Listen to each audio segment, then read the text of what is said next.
Baik, bismillahirrahmanirrahim. Assalamualaikum warahmatullahi wabarakatuh. Innal hamdalillah nahmaduhu wa nasta'inuhu wa nastaghfiruh wa na'udzu billahi min shururi anfusina wa sayyiati a'malina. May yahdihillahu fala mudilla lahu wa may yudlilhu fala hadiya lahu.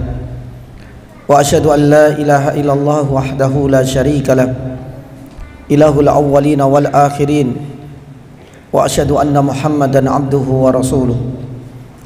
Allahumma salli wa sallim wa barik ala Muhammad wa ala alihi wa ashabihi wa man ihtadaw bihudahu ila yaumiddin, amma ba'd. Allahumma inna nas'aluka khaira ma fi hadhihi al-lailah wa khaira ma ba'daha wa na'udzu bika min syarri ma fi hadhihi al-lailah wa syarri ma ba'daha. Allahumma taqabbal minna siyamana wa qiyamana wa ruku'ana wa sujudana wa tilawatana wa sadaqatana wa salihah malina. Jamaah dan adik-adikku yang kami cintai, alhamdulillah, segala puji bagi Allah Subhanahu wa taala yang alhamdulillah telah mempertemukan kita kembali setelah hampir 2 bulan lamanya Allah Subhanahu wa taala memisahkan kita untuk sementara waktu. Segala puji bagi Allah Subhanahu wa taala yang telah mengantarkan kita di musim-musim kebaikan yang semuanya sudah kita lalui bersama. 10 terakhir dari bulan Ramadan, alhamdulillah Allah berikan kemudahan kita bisa melewatinya.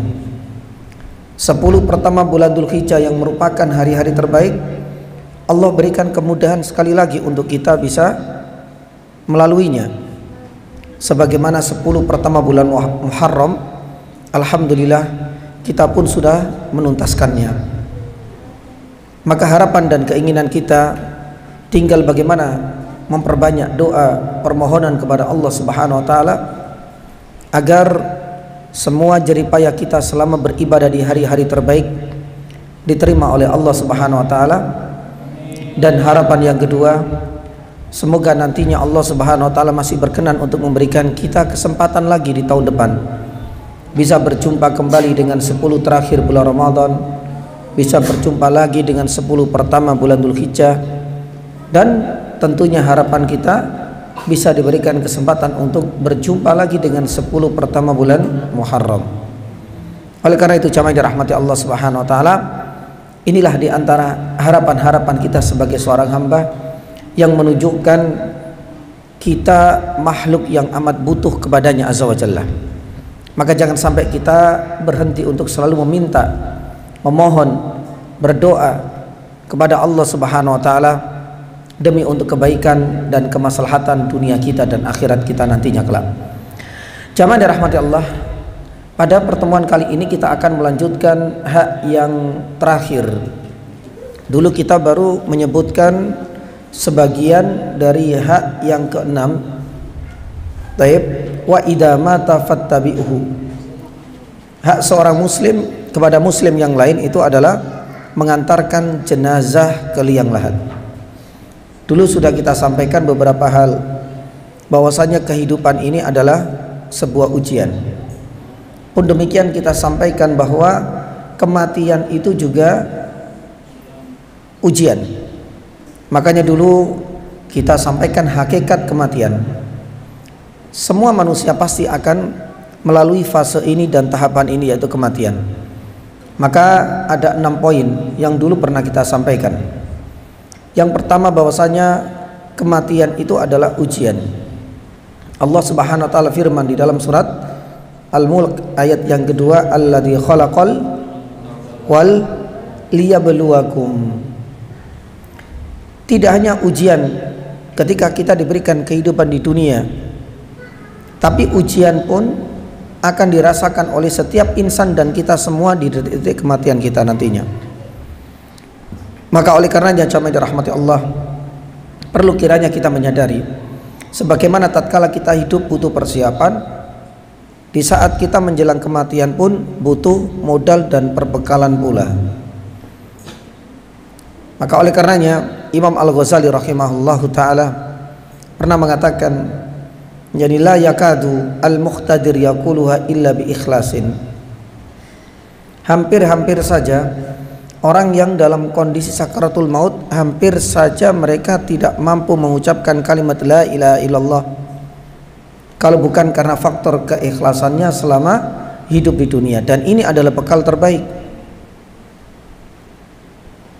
karena kematian ini adalah ujian bagi kita. Sebagaimana kehidupan, ada yang lolos dan ada juga yang gagal, ada yang sukses dan ada pula yang harus terpuruk. Maka pun demikian dengan kematian. Kematian adalah ujian layaknya kehidupan pula. Yang kedua kita sampaikan, kematian itu adalah sebuah keniscayaan. Artinya pasti akan terjadi. Kita mau ataukah tidak, pasti akan menimpa kita. Kita senang maupun tidak, kematian itu pasti akan menghampiri kita. Karena kematian itu adalah sebuah kepastian. Allah Subhanahu wa taala firman, kullu nafsin dha'iqatul maut. Hal ini disebutkan dalam beberapa ayat, ada 3 ayat dalam Al-Qur'an ya. Di dalam surat Al-Imran ayat 118 dulu, surat Al-Anbiya pun disebutkan. Hal ini menunjukkan bahwasanya kematian itu adalah sebuah kepastian, kenyataan yang tidak akan mungkin kita bisa lari darinya. Ini adalah hakikat yang kedua. Yang ketiga, dulu kita sampaikan bahwasanya kematian itu akan terus mengintai kita dimanapun kita berada, kapanpun kita tinggal, sekalipun kita bersembunyi di tempat yang sekiranya tak ada satupun orang yang tahu, sekiranya kita itu dilindungi oleh ribuan militer dan ribuan orang-orang yang dianggap punya kekuatan fisik pun, hal itu tidak akan mampu bisa mengalihkan kita dari kematian, karena kematian itu akan terus mengintai kita semua. Makanya Allah sebenarnya firman, aina ma takunu yudrikumul maut walau kuntum fi burujim musyayyadah. Dimanapun antum berada, dimanapun antum tinggal, sekalipun itu fi burujim musyayyadah, semacam menara atau benteng yang kokoh yang dilindungi oleh mungkin orang-orang kuat, maka hal itu tidak akan mungkin yang bisa hilang dari intaian dan pengawasan kematian itu sendiri. Yang keempat, kita sampaikan bahwasanya kematian itu akan datang secara apa? Tiba-tiba. Karena manusia tak mungkin bisa untuk mengulur, menunda, apalagi memajukan. Kalau memang itu bukan ajalnya, sekalipun semua orang menginginkan untuk menghilangkan nyawanya, kalau Allah Subhanahu wa taala belum berkehendak, maka tak akan bisa terjadi hal itu. Sebagaimana kisah yang tertuang di dalam surat Al-Buruj ayat yang keempat, 5, 6, 7, 8 tentang kutila ashabul ukhdud. Kalau kita lihat di dalam ceritanya, seorang pemuda, endingnya ketika berusaha untuk mengingatkan rakyat dan seluruh manusia agar tidak menghamba kepada sang raja, tapi hanya mengesahkan Allah Subhanahu wa taala. Sang raja murka dan mengeluarkan instruksi untuk membunuhnya. Dalam buku-buku tafsir, salah satunya dalam tafsir Ibnu Katsir, tatkala kita melihat tentang kisah yang begitu panjang, kutila ashabul ukhdud ini, sang pemuda ini sudah dibawa ke sana kemari, mau dilemparkan dari atas dan puncak gunung. Ternyata yang meninggal bukan dia, para ajudan dan militer serta tentara raja. Dia kembali ke istana dengan sehat walafiat, dibawa ke tengah lautan dengan harapan akan dilemparkan. Ternyata Allah Subhanahu wa taala menyelamatkan. Coba kita lihat, kalau memang belum ajalnya, maka tak akan mungkin, sekalipun semua orang menginginkan kematiannya, maka kematian kalau memang belum ajalnya tak akan menghampirinya. Lah, pun demikian dengan sebaliknya, jamaah dirahmati Allah. Seandainya orang berkeinginan untuk memperpanjang usia, saya ingin hidup 1000 tahun lagi, tapi kalau hari itu adalah ajal dan kematiannya, maka keinginan tinggal keinginan sebelaka. Sekalipun orang berusaha untuk menyelamatkan, tak mungkin bisa. Makanya Allah Subhanahu wa taala firman, likulli ummatin ajal, idza jaa ajaluhum la yastakhiruna anhu sa'atan wala yastaqdimun. Setiap umat, setiap manusia itu punya ajal. Ketika ajal sudah datang, nggak mungkin ada orang yang bisa memajukan, mengakhirkan, menunda. Maka itu semua usaha yang sia-sia. Lah, ini yang keempat. Dulu kita sampaikan yang kelima, jamaah dirahmati Allah. Apa itu? Ya, kematian itu amat menyakitkan, mengerikan, dan menakutkan. Itu yang kita kenal dengan sakaratul apa? Yani maut. Maka contoh yang paling bisa kita jadikan renungan untuk kita adalah detik-detik terakhir wafatnya Rasulullah sallallahu alaihi wasallam. Nabi sallallahu alaihi wasallam mengatakan, illa lil mauti la sakarat, inna lil mauti la sakarat, inna lil mauti la sakarat. Untuk seorang manusia yang paling afdol, paling mulia, terbaik di atas muka bumi ini, ternyata Nabi sallallahu alaihi wasallam masih merasakan begitu ngerinya, sakitnya, beratnya menghadapi detik-detik kematian. Itu bagi seorang nabi. Yang kita tahu Allah sudah memberikan segalanya dari keutamaan-keutamaan yang tidak diberikan kepada manusia. Allah Subhanahu wa taala firman di dalam surat Al-Fatah ayat yang kedua, liyaghfira lakallahu ma taqaddama min wa ma ta'akhkhar. Keutamaan sudah diberikan kepada Rasulullah. Dosa masa lalu, masa depan sudah dihapuskan olehnya. Nabi SAW diberikan kemuliaan untuk langsung bisa berjumpa dengan Allah di langit ketujuh. Nabi SAW diberikan keistimewaan dan apresiasi menjadi orang yang pertama kali membuka pintu apa? Yani surga. Dan banyak hal yang Allah sudah berikan kepadanya. Akan tetapi sekalipun begitu, Nabi SAW masih merasakan sakarat. Innalil mauti la sakarat. Saking sedihnya, saking sakitnya, saking ngerinya, Nabi SAW harus meminta untuk disediakan semacam bejana yang ada air guna untuk sedikit mengurangi beban panas dan demam di detik-detik terakhir Nabi SAW sebelum dijemput ajalnya oleh Allah Subhanahu wa taala. Seperti itu gambaran orang yang paling afdal. Lantas bagaimana kiranya kondisi dan keadaan kita nantinya di saat kita semua akan menghadapi kematian? Tentu lebih sakit, lebih ngeri daripada yang dirasakan oleh Nabi Shallallahu Alaihi Wasallam. Para ulama mengatakan sakaratul maut itu akan menimpa setiap manusia. Tapi sakaratul maut ini adalah bagian dari upaya Allah untuk membersihkan dan meleburkan apa? Dosa. Maka ibarat seorang mukmin ketika Allah menimpakan penyakit di dunia, maka berbahagialah. Karena penyakit itu adalah bagian dari upaya Allah menunjukkan sayangnya Allah kepada kita agar dosa-dosa kita dileburkan, digugurkan, dihapuskan. Maka sakaratul maut pun demikian. Karena kita tahu ya, apa yang dirasakan oleh manusia di dunia, sekalipun merasakan sakaratul maut itu belum seberapa tatkala seseorang sudah berada di alam barzakh, apalagi di kampung akhirat nantinya, karena adab di sana lebih adzabun alim, adzabun syadid. Tentu lebih berat yang di sana. Maka sebagai bentuk sayangnya dan rahmatnya Allah kepada kita, semua dosa-dosa kita ini berusaha untuk dibersihkan oleh Allah. Salah satunya dengan ditimpakan penyakit, salah satunya dengan kita merasakan sakaratul maut. Adapun yang terakhir dulu kita sampaikan jamaah dirahmati Allah Subhanahu wa taala. Kematian itu apa? Peringatan. Kematian itu adalah peringatan bagi orang yang masih hidup. Maka tatkala kita mendengar kematian demi kematian dari saudara kita, itu peringatan bagi kita semua. Ya. Karena dengan adanya kematian saudara, kerabat, orang-orang yang kita cintai, berarti ini menjadi peringatan, kode keras. Sebentar lagi kita pun akan mengalami nasib yang sama.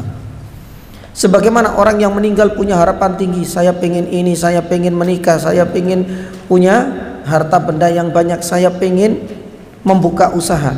Tapi ternyata ajal lebih mendahulunya sebelum harapan dan keinginannya tercapai. Maka pun demikian dengan kita. Bisa jadi kita punya rencana-rencana besar, kita punya planning jangka panjang, tapi ternyata belum terwujudkan karena Allah Subhanahu wa taala lebih menginginkan kematian kita daripada kehidupan yani kita. Maka itu adalah peringatan bagi setiap orang yang diberikan hak hidup oleh Allah Subhanahu wa taala. Oleh karena itu jamaah rahmati Allah, ini adalah di antara 6 poin tentang hakikat kematian. Adapun hari ini kita akan melanjutkan urgensi dengan mengingat kematian. Urgensi mengingat apa? Kematian.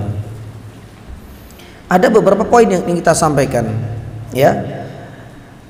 Para ulama mengatakan bahwa mengingat kematian itu jamaah dirahmati Allah memiliki kepentingan dan keutamaan yang amat besar.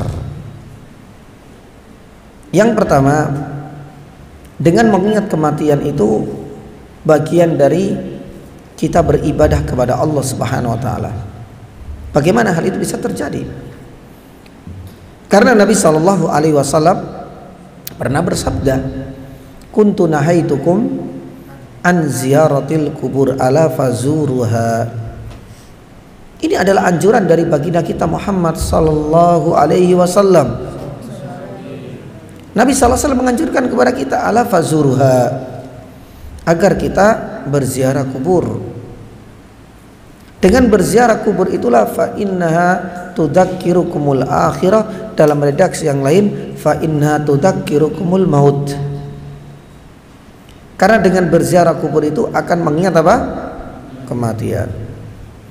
Dengan kita berziarah kubur itu akan mengingatkan kita pada kampung akhirat. Mengingatkan bahwasanya ini bukan kampung sejatinya untuk kita tinggal berlama-lama. Layaknya seorang musafir, dunia yang kita tempati saat ini adalah tempat persinggahan sementara. Ya, makanya banyak orang terbuai seakan kehidupan satu-satunya ya di dunia. Giliran ada kematian di alam barzah, itu menjadi pengingat kita bahwasanya dunia ini akan kita tinggalkan, karena ini bukan tempat tinggal kita. Masih ada kampung yang lain, yaitu kampung akhirat. Maka oleh karenanya Nabi Shallallahu Alaihi Wasallam dalam beberapa riwayat jamaah dirahmati Allah, jarang sekali ya menganjurkan kita untuk meminta kepada Allah Subhanahu wa taala, kecuali salah satunya adalah agar kita memperbanyak mengingat kematian. Jarang Nabi Shallallahu Alaihi Wasallam menyuruh kita untuk beribadah dengan banyak, dengan sering, kecuali tatkala kita disuruh oleh Nabi Shallallahu Alaihi Wasallam untuk mengingat kematian, tidak hanya sekali dua kali, tapi perbanyak. Makanya Rasul Sallallahu Alaihi Wasallam bersabda, "Aksiru dzikra hadimil ladzat."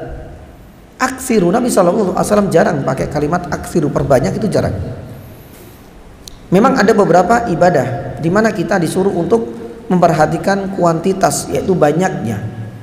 Selain mengingat kematian ini, Nabi SAW yani juga menyuruh kita untuk memperbanyak doa, terutama di saat kita sedang sujud. Fa'aksiru fihi doa. Sama juga di dalam mengingat kematian, Nabi SAW menggunakan kalimat fa'aksiru, perbanyaklah, zikra, mengingat, hadimil ladzat, penghancur segala kenikmatan. Apa itu penghancur segala kenikmatan? Yaitu adalah arti kiasan dari kematian itu sendiri. Karena kalau seandainya kematian sudah datang, berarti kenikmatan dunia sudah hilang, sirna semuanya. Makanya dalam sebuah riwayat Nabi SAW mengingatkan kepada kita, selama kita masih hidup, selera, keinginan, syahwat kita itu hampir susah untuk dikendalikan. Makanya Nabi SAW pernah bersabda, "Laukana li ibni Adam," seandainya ibnu Adam itu punya apa?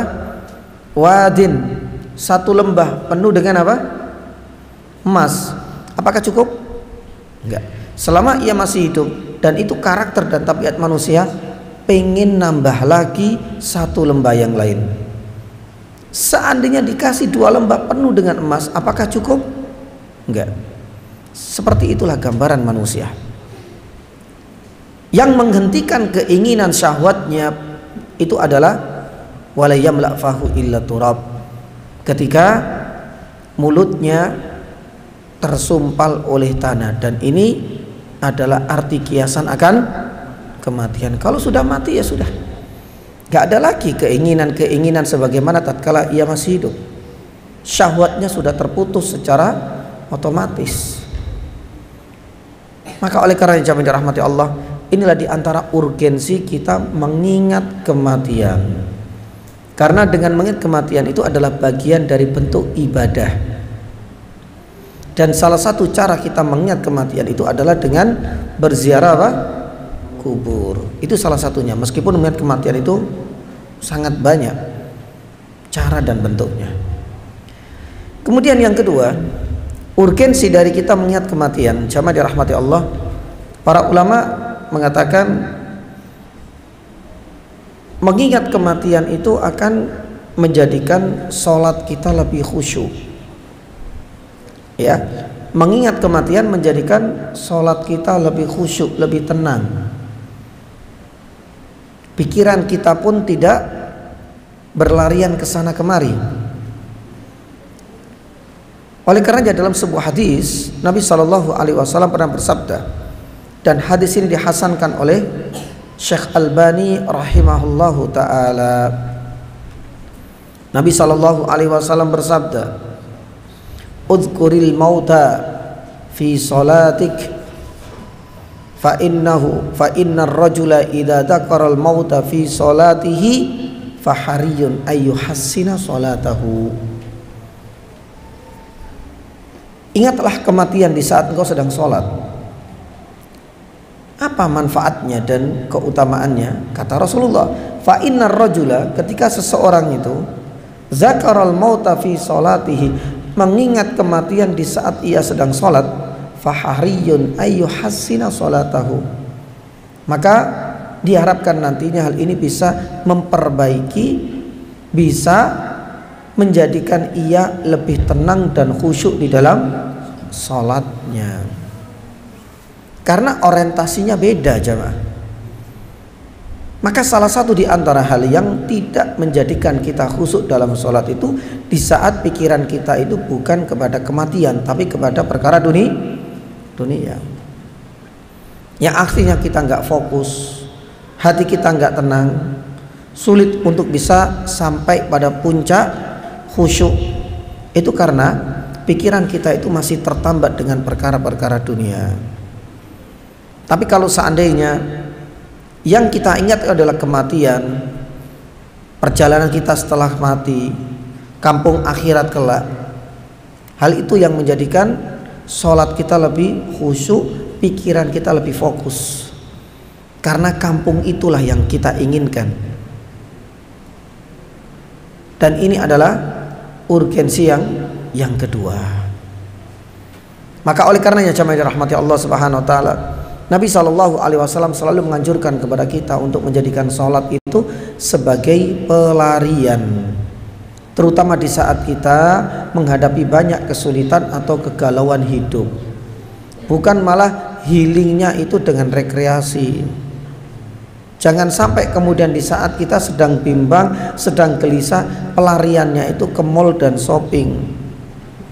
Jangan sampai di saat kita mengalami hati gundah gulana, ternyata lebih nyaman katanya refreshingnya di alun-alun misalnya. Nabi SAW mengajarkan kepada kita, kana idza hazibahu amrun sholla.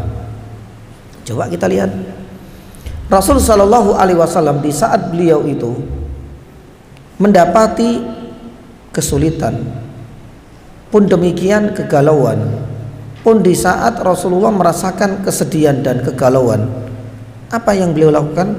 Sholat, langsung sholat. Bahkan Rasulullah SAW pernah memerintahkan kepada Bilal ibnu Rabah, Ya Bilal arihna bis shalah. Wahai Bilal, marilah kita istirahatkan tubuh kita itu bukan dengan tiduran, dengan ke tempat rekreasi, enggak, tapi dengan apa? Salat. Makanya Nabi Shallallahu Alaihi Wasallam pernah bersabda, jamaah dirahmati Allah, ya, salat itu kan hanya kita kerjakan di dunia.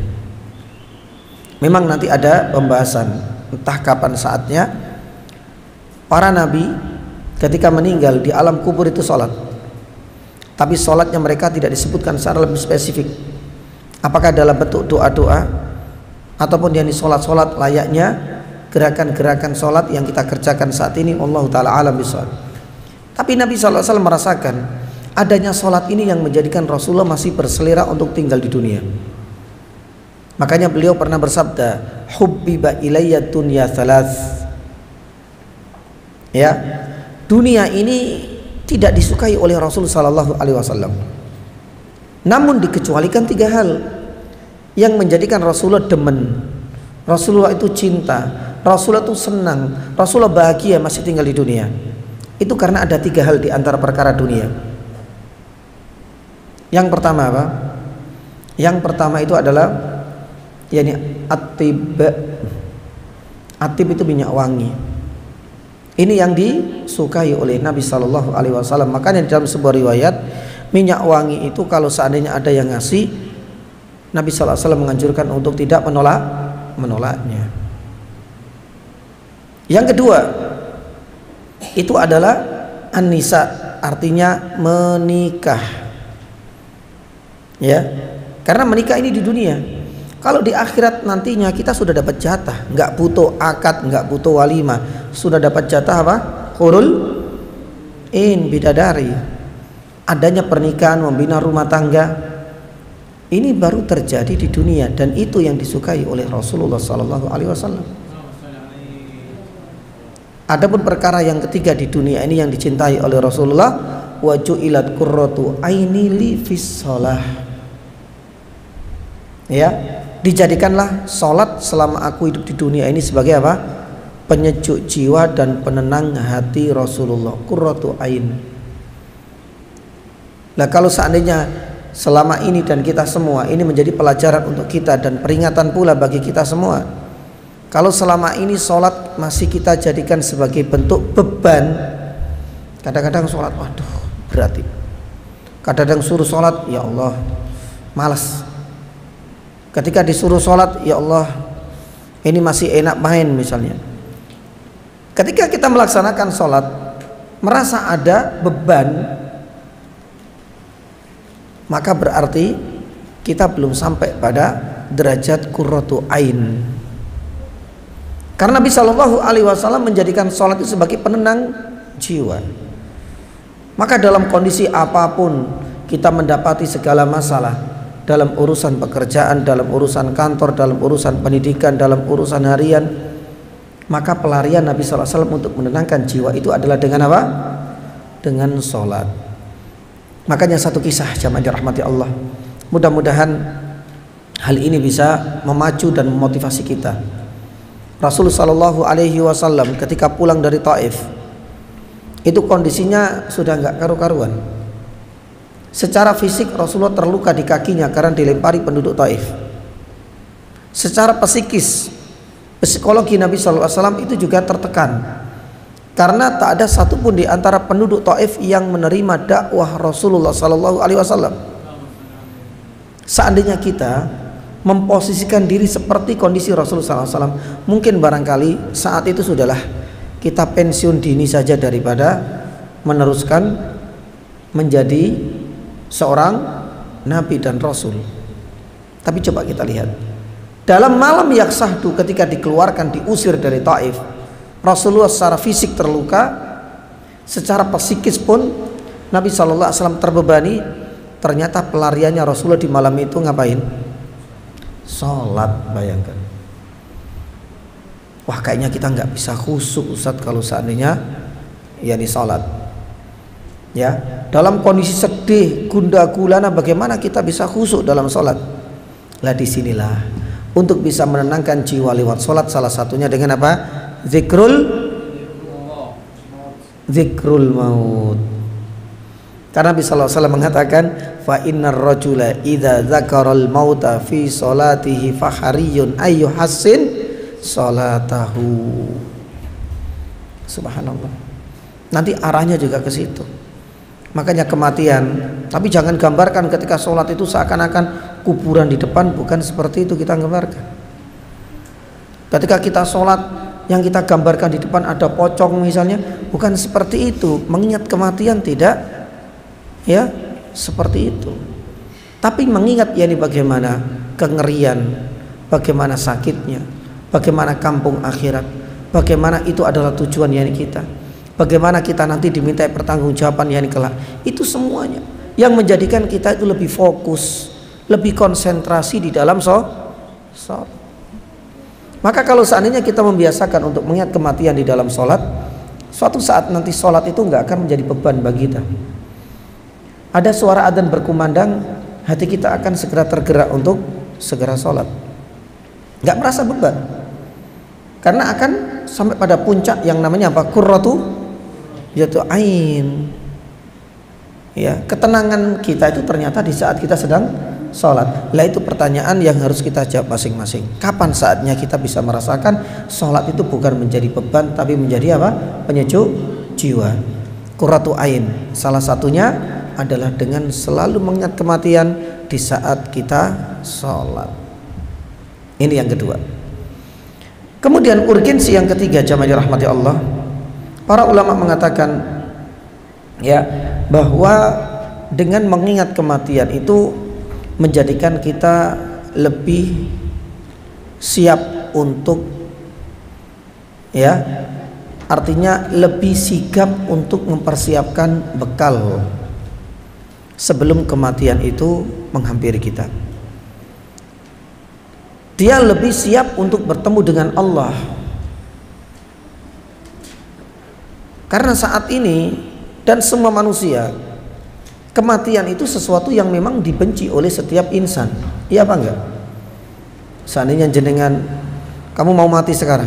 Oh jangan Ustaz, masih kecil Ustaz, belum nikah Ustaz. Alasannya seperti itu. Yang sudah bekerja pun kadang-kadang, kamu mau hari ini mati?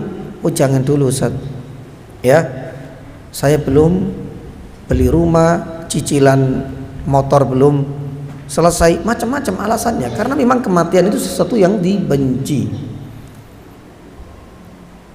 Maka tatkala kita selalu mengingat kematian, subhanallah, itu lebih siap kapanpun bertemu dengan Allah Subhanahu wa taala, dia siap untuk berjumpa dengannya, dengan Allah Azza wa Jalla.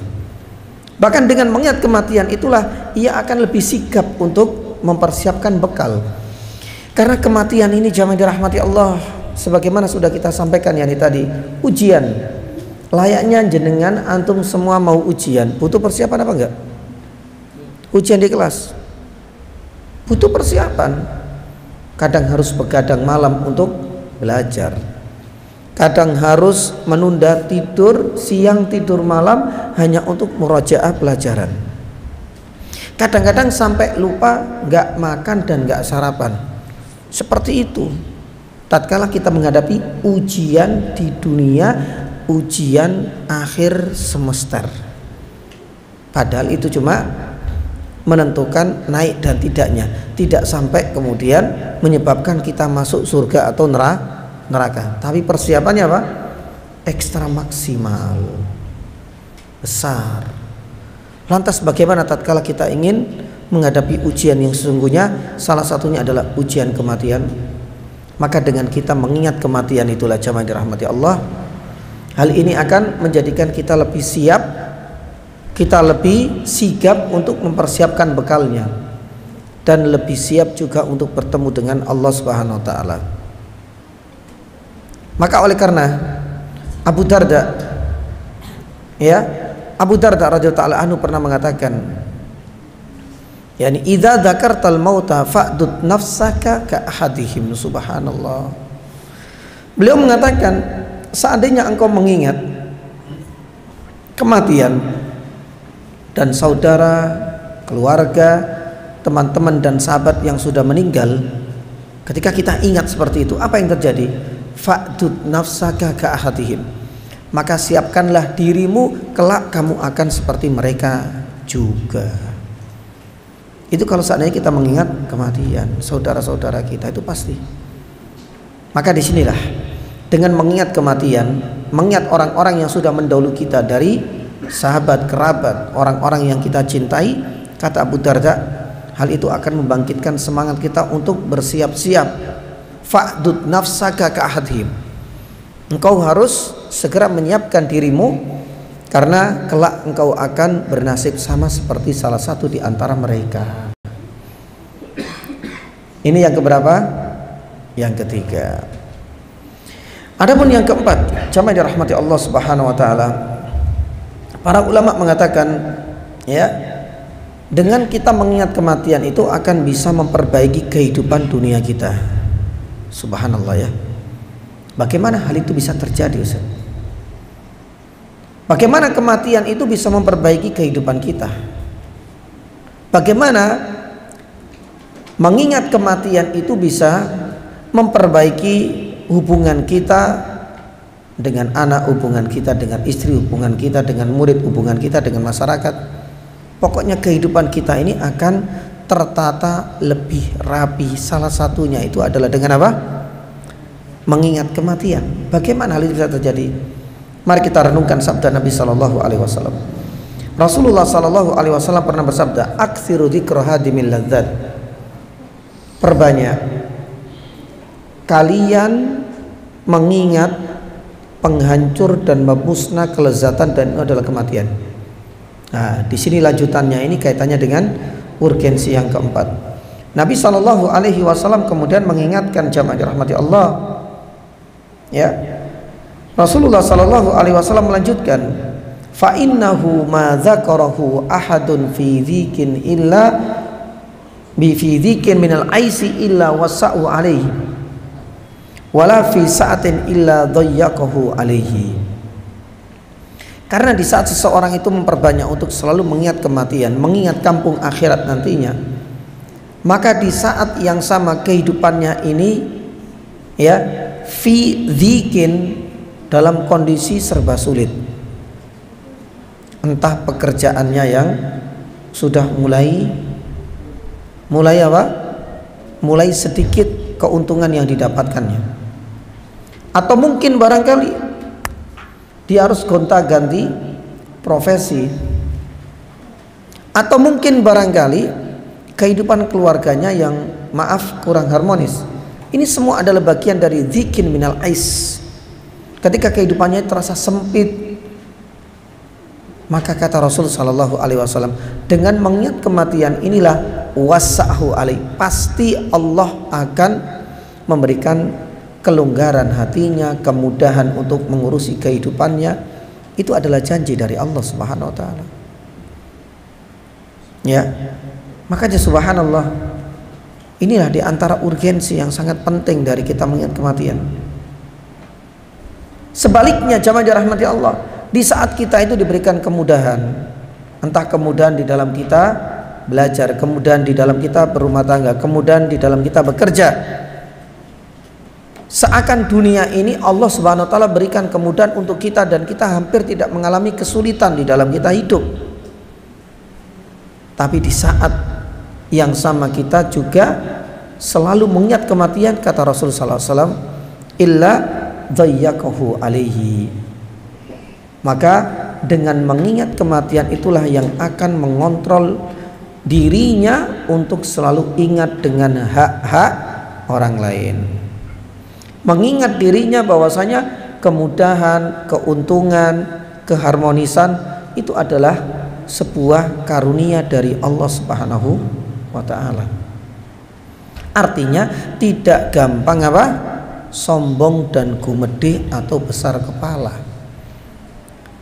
Maka itulah di antara urgensi dan keutamaan kita mengingat kematian, memperbaiki kehidupan kita. Dengan mengingat kematian, dengan mengingat kampung, akhirat. Di saat kita kerja, ya Allah, keuntungan setiap hari kok tidak seberapa, padahal tanggungannya banyak, menafkahi anak istrinya pun demikian, untuk biaya SPP, macam-macam pikiran. Tapi di saat dia mengingat kematian, kampung akhirat, Allah Subhanahu wa taala akan melapangkan dadanya. Allah Subhanahu wa taala akan memberikan jalan keluar. Allah Subhanahu wa taala akan menurunkan kemudahan untuknya. Itu adalah sebuah kepastian. Jadi hidupnya tenang, nyaman. Meskipun dalam kondisi serba sulit. Karena disinilah para ulama menjelaskan, dengan mengingat kematian itu, ia akan lebih bersabar. Seakan-akan mengingat kematian itu menjadikan dia sabar. Ini nggak akan lama. Kesulitan yang kau hadapi di dunia ini tidak lebih sulit tatkala nanti kita berada di mana? Di akhirat. Sabar dikit. Dan itu yang menjadikan hiburan tersendiri. Sebagaimana tatkala kita diberikan kelapangan rezeki, kemudahan, keharmonisan keluarga, di saat yang sama kita tetap ingat dengan kampung akhirat, dengan kematian. Hal ini menjadikan kita apa? Tidak lupa daratan, tidak kumedih, tidak sombong, dan selalu bersyukur dengan nikmat-nikmat tersebut. Alangkah indahnya kehidupan kita ini, persis dengan apa yang pernah disampaikan oleh Rasulullah SAW. Dua hal yang harus kita rawat. Yang pertama sabar, dan yang kedua syukur. Rasulullah pernah memuji, ajaban di amril mukmin, sungguh mengherankan perkara orang mukmin. Inna amra kullahu khair. Semua perkara yang dihadapi oleh orang mukmin itu ternyata happy ending, akhirnya selalu manis. Bagaimana nggak manis? Karena dalam kehidupan ini pasti kita akan mendapati dua hal. Kalau nggak mendapati nikmat, ternyata ia mampu mensikapinya dengan apa? Syukur. Atau dia mendapati ujian atau musibah dan ia mampu menyikapinya dengan sabar. Tuntas, selesai. Jadi nggak ada beban dia hidup di dunia ini. Karena antara dua hal ini, antara dia mendapatkan nikmat ia syukuri, dan antara mendapatkan musibah dan ujian ia sabari, enak hidup itu nggak akan ada beban sama sekali. Bahkan inilah yang kata Imam Ibnu Qayyim rahimahullah ta'ala, dua di antara tiga kunci kebahagiaan hidup. Ada satu yang belum disebutkan. Dari hadis ini baru disebutkan dua hal. Maka oleh karenanya Imam Ibnu Qayyim menyebutkan kunci-kunci kebahagiaan hidup itu ada tiga. Ya, yang pertama, ida apa? Adnaba istaghfara wa taba. Kalau seandainya, karena kita semua di dunia ini adalah manusia pendosa kan, kalau berbuat dosa, adnaba langsung apa? Istighfar dan bertaubat. Gampang, enak. Wa idza u'tiya syakara. Kalau diberikan nikmat ya syukur. Dan kunci kebahagiaan yang ketiga, wa idza ubtuliya sabara. Kalau diuji oleh Allah dia sabar, ya sudah. Kehidupan dunia, kalau seandainya kita ingin mendapatkan kebahagiaannya nyaman, tidak harus kebahagiaan itu kuncinya harus banyak harta, tidak. Banyak orang yang banyak harta tapi kenyataannya kehidupannya tidak bahagia, lebih sumpek, selalu ada problem, selalu ada masalah besar. Makanya Imam Al-Qayyim rahimahullah ta'ala mengatakan kunci kebahagiaan itu ada tiga. Di saat ia itu berbuat dosa, karena kita semua adalah para pendosa, segera beristighfar, mengakui kesalahannya, bertaubat kepada Allah Azza wa Jalla. Dan di saat ia mendapatkan nikmat, syakara, dia segera bersyukur. Dan di saat ia diuji, ubtulia sobaro, ia segera bersabar. Nikmat banget. Maka oleh karenanya jami'ah rahmati Allah, ya, inilah di antara faedah yang keberapa ini? Yang keempat. Adapun yang terakhir, yang kelima, ya, mengingat kematian ini jamaah dirahmati Allah membuat kita ini tidak berbuat zalim, baik zalim kepada diri kita maupun zalim kepada orang lain. Artinya dengan mengingat kematian ini akan mencegah diri kita dari perbuatan dosa dan maksiat. Bagaimana hal itu bisa terjadi? Karena tatkala kita itu percaya bahwasanya ada kehidupan lain, dan di kehidupan selanjutnya itu kita akan dimintai apa? Pertanggungjawaban. Kita nanti dihisab. Itu kan bagian dari kita mengingat kematian dan tahapan-tahapan setelah kita nanti meninggal.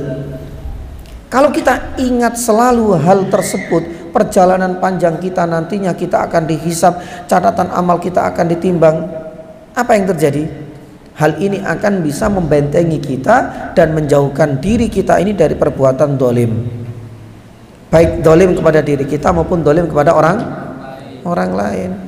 Makanya mau nonjok temannya misalnya, ingat ya Allah, ini nanti dimintai apa? Pertanggungjawaban. Ya, ujian kemudian kita mau nyontek misalnya, waduh, ini nanti apa? Ya, dimintai pertanggungjawaban. Karena adzulmu dzulumatun yaumal qiyamah.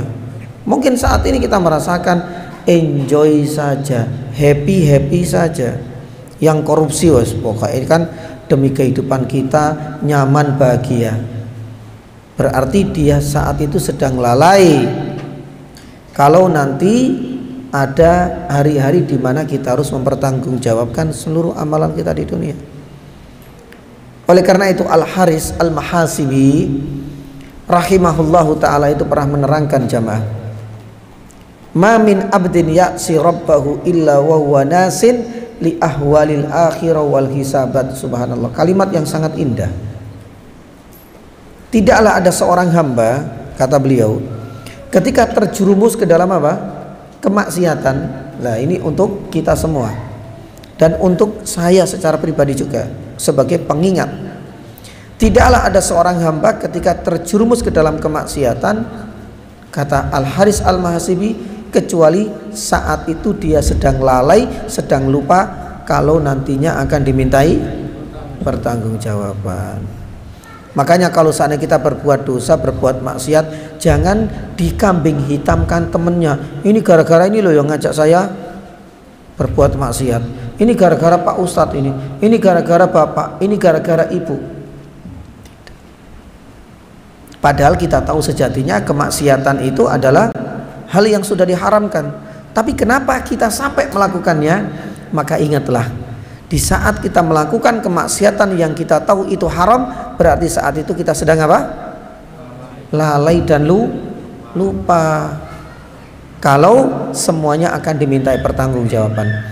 Makanya kalau kita sering ingat dengan kampung akhirat, kita ingat semua amalan kita akan dimintai pertanggungjawaban. Baru mau berbuat maksiat, oh nggak jadi. Nanti akan dihisab. Mau berbuat itu, nggak jadilah. Karena nanti juga akan dihisab. Begitulah seterusnya. Makanya subhanallah, dengan mengingat kampung akhirat lewat kematian, salah satunya itu akan membentengi kita dari perbuatan dolim. Baik dolim kepada diri kita maupun yang dolim kepada yakni orang lain. Maka oleh karenanya kami dirahmati Allah, sebagai penutup ya, saya ingin menyampaikan sebuah kisah dari seorang yakni ulama besar ya. Disebutkan Ibrahim At-Taimi rahimahullahu taala ini diakui ya kebaikan akhlaknya, kesolehannya oleh banyak teman-teman dan sahabatnya.